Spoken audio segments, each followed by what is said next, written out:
H1B visa $1,00,000 ప్రతి సంవత్సరం చెల్లించాల్సిన అక్కర్లేదు. నిన్న అమెరికా ప్రభుత్వం వైట్ హౌస్ క్లారిటీ ఇచ్చింది.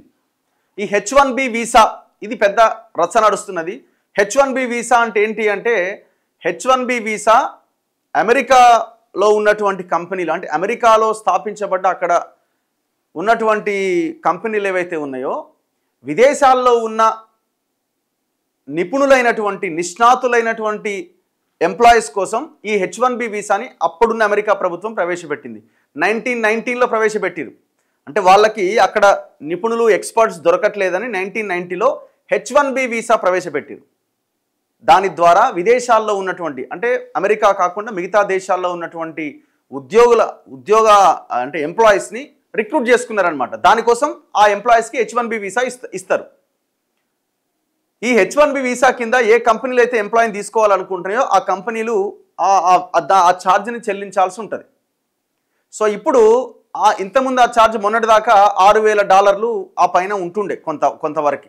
ఇప్పుడు దాన్ని ఏకంగా 100 రెట్ల పైన పెంచిండు. అంటే దాదాపు $1,00,000 చేసిండు. $1,00,000 అంటే ఇవాళ డాలర్ రేటు $88 అంటే 88 లక్షలు ప్లస్ ట్యాక్సెస్ కలుపుకుంటే దాదాపు ₹1,00,00,000.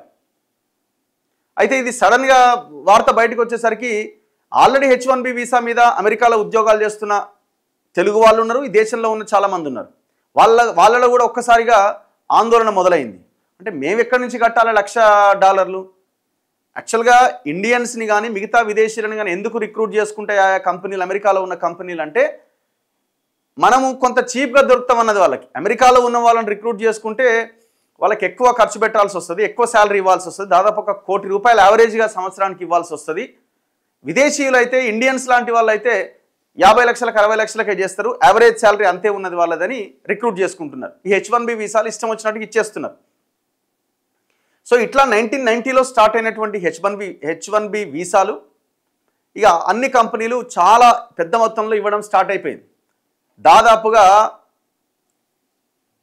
85,000 మందికి పైన ఈ H1B వీసాల కింద అక్కడ ఉద్యోగాలు చేస్తున్నారు. అయితే ఇందులో ప్రధానంగా మనం మాట్లాడుకోవాల్సింది ఏంటంటే ఈ H1B వీసాల మీద విదేశాల్లో ఉన్నటువంటి ఎంప్లాయీస్ ఎవరైతే వెళ్ళారో వాళ్ళలో 72% ఇండియన్సే. అందులో 30% ఏమో తెలుగు వాళ్ళే, ఒక 11% ఏమో చైనాకు సంబంధించిన చైనా దేశస్తులు ఉన్నారు. మిగతా 17% అన్ని దేశాలు కలుపుకుంటే మనం ఓన్లీ 72% ఉన్నాం. అంటే ఇండియన్స్ దట్టు అందులో తెలుగు వాళ్ళు ఎక్కువగా ఈ H1B వీసాల మీద అమెరికాకు పోయినారు. ఈ H1B వీసా కాల పరిమితి 3 ఏళ్ళు ఉంటుంది. దాని ఎక్స్టెన్షన్ ఇంకొక 3 ఏళ్ళు చేసుకోవచ్చు. దాని తర్వాత వాళ్ళు గ్రీన్ కార్డ్కి అప్లై చేసుకుని అక్కడే సెటిల్ అవుతున్న వాళ్ళు కొంతమంది. సో ఈ H1B వీసాల మీద ఇంత ఆందోళన వచ్చిన తర్వాత వైట్ హౌస్ ఒక క్లారిటీ ఇచ్చింది. ఆల్రెడీ H1B వీసా ఉన్న వాళ్ళకి ఈ $1,00,000 కట్టాల్సిన అవసరం లేదు. అండ్ రెండోది ప్రతి సంవత్సరం కట్టాల్సిన అవసరం లేదు. ఇది కేవలం కొత్తగా వచ్చే వాళ్లకు అండ్ ఇది వన్ టైం ఫీజు కింద చెల్లించాలి అని చెప్తున్నది. అంటే ఇప్పుడు కొత్తగా H1B వీసా మీద ఉద్యోగం కోసం పోయే వాళ్ళు ఆ కంపెనీ ఇప్పుడు $1,00,000 కట్టాల్సిందే కొత్త వాళ్ళకి. దీనికి ఏం చెప్తున్నారు వాళ్ళు? అమెరికా ప్రభుత్వం ఏం చెప్తుంది, వైట్ హౌస్ ఏం చెప్తుందంటే దీనివల్ల అమెరికాలో ఉన్న వాళ్ళకే ఉద్యోగాలు ఇచ్చే అవకాశం ఉంటుంది. తక్కువ రేటుకి విదేశాల్లో ఉన్న వాళ్ళకి H1B వీసా ఇచ్చి ఉద్యోగాల్లోకి తీసుకునే పరిస్థితి ఇక ఉండదు. ఇక్కడి నుంచి వెళ్ళే వాళ్ళ సంఖ్య తగ్గుతుంది. ఉన్నవాళ్ళు ఉన్నారు, అయిపోయింది. కొత్తగా వచ్చే వాళ్ళ సంఖ్య ఆగిపోవడానికి అవకాశం ఉంది. అమెరికాలో ఉన్న వాళ్ళకి ఈ ఉద్యోగాలు వస్తాయి అన్నది అమెరికా ప్రభుత్వం చెప్తున్నది. ఇప్పుడు అవతల వాడిని ఏమనగలుగుతాం మనం? వాడి దేశము, వాడి కథ, వాడి వ్యవహారం. నువ్వు ఎందుకు తగ్గించినవరా అంటే నా ఇష్టం, నా దేశం అంటాడు. నా అమెరికా ప్రజలు నేను అట్లనే గెలిచిన, వాళ్ళు వేస్తేనే ఓట్లు వేస్తే గెలిచిన, మరి నిర్ణయం తీసుకోవాల్సిందే అంటాడు. మనం ఏం చేయాలా? మనం అవతలోడి మీద మాట్లాడడమో ఇంకోటి చేయడం కంటే మన దేశం యొక్క పరిస్థితి ఏంది, మన దేశంలో మరి ఇప్పుడు ఇక్కడి నుంచి అక్కడికి వెళ్ళేటువంటి సిచ్యువేషన్ ఎందుకు మనం కల్పిస్తున్నాం? మన దేశంలో ఆ రకమైన ఇన్ఫ్రాస్ట్రక్చర్ కానీ కంపెనీలు కానీ ఉద్యోగాలు కానీ కంపెనీలు పెట్టుకునే అవకాశం కానీ మనం ఎందుకు కల్పించట్లేదు అన్నది ఆలోచించాలి. సో దీనివల్ల అమెరికా ప్రభుత్వానికి నష్టం జరగదని ఏం లేదు, 100% నష్టం జరుగుతుంది. వాడు 1990లో ఆడ సరిగ్గా ఆలోచించే ఎంప్లాయీస్ లేరనే కదా విదేశాల్లో ఉన్న వాళ్ళని ఆకర్షించింది H1B వీసా తీసుకొచ్చి. అమెరికాకి ఎంత నష్టం, మనకు కూడా ఖచ్చితంగా నష్టమే ఉంటుంది. నష్టం ఉండదని ఎందుకు ఉంటుంది? ఇప్పుడు అమెరికాకు వెళ్ళే H1B వీసా మీద అమెరికాకు వెళ్ళే వాళ్ళంతా ఇప్పుడు అంత డబ్బులు ఆ కంపెనీలు చెల్లించవు కాబట్టి వెళ్ళరు, వాళ్ళంతా ఇక్కడే ఉండాలి. ఇక్కడ కూడా కంపెనీలకి కావలసినంత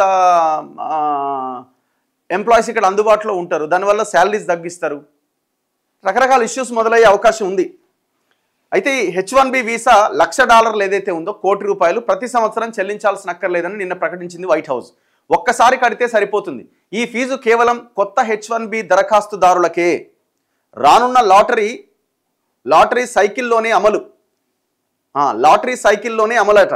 2025 లాటరీ విజేతలకు వర్తించదట. అంటే ఈసారి అంటే ఇది H1B వీసాలని లాటరీ ద్వారా ఈ వీసాలు ఇస్తుంటారు.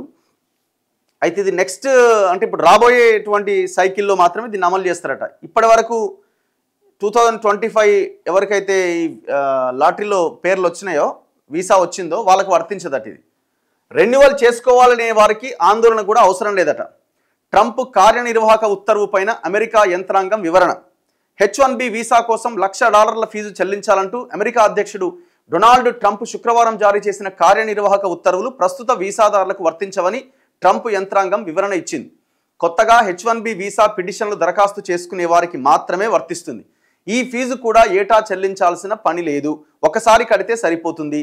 ఇది కొత్త వీసాలకు మాత్రమే, రెన్యువల్ చేసుకోవాలి అనుకునే వారికి, ప్రస్తుత వీసాదారులకు కాదు. రాబోయే లాటరీ సైకిల్లోనే ఇది వర్తిస్తుంది. 2025 లాటరీ విజేతలకు వర్తించదు అని వైట్ హౌస్ ప్రతినిధి చెప్పిండు. ఇంకా ఫైల్ చేయని పిటిషన్లకు మాత్రమే ఈ ఉత్తర్వు ఈ నెల 21వ తేదీ నుంచి వర్తిస్తుందని అమెరికా వలసల విభాగం జోసెఫ్ స్పష్టం చేశారు.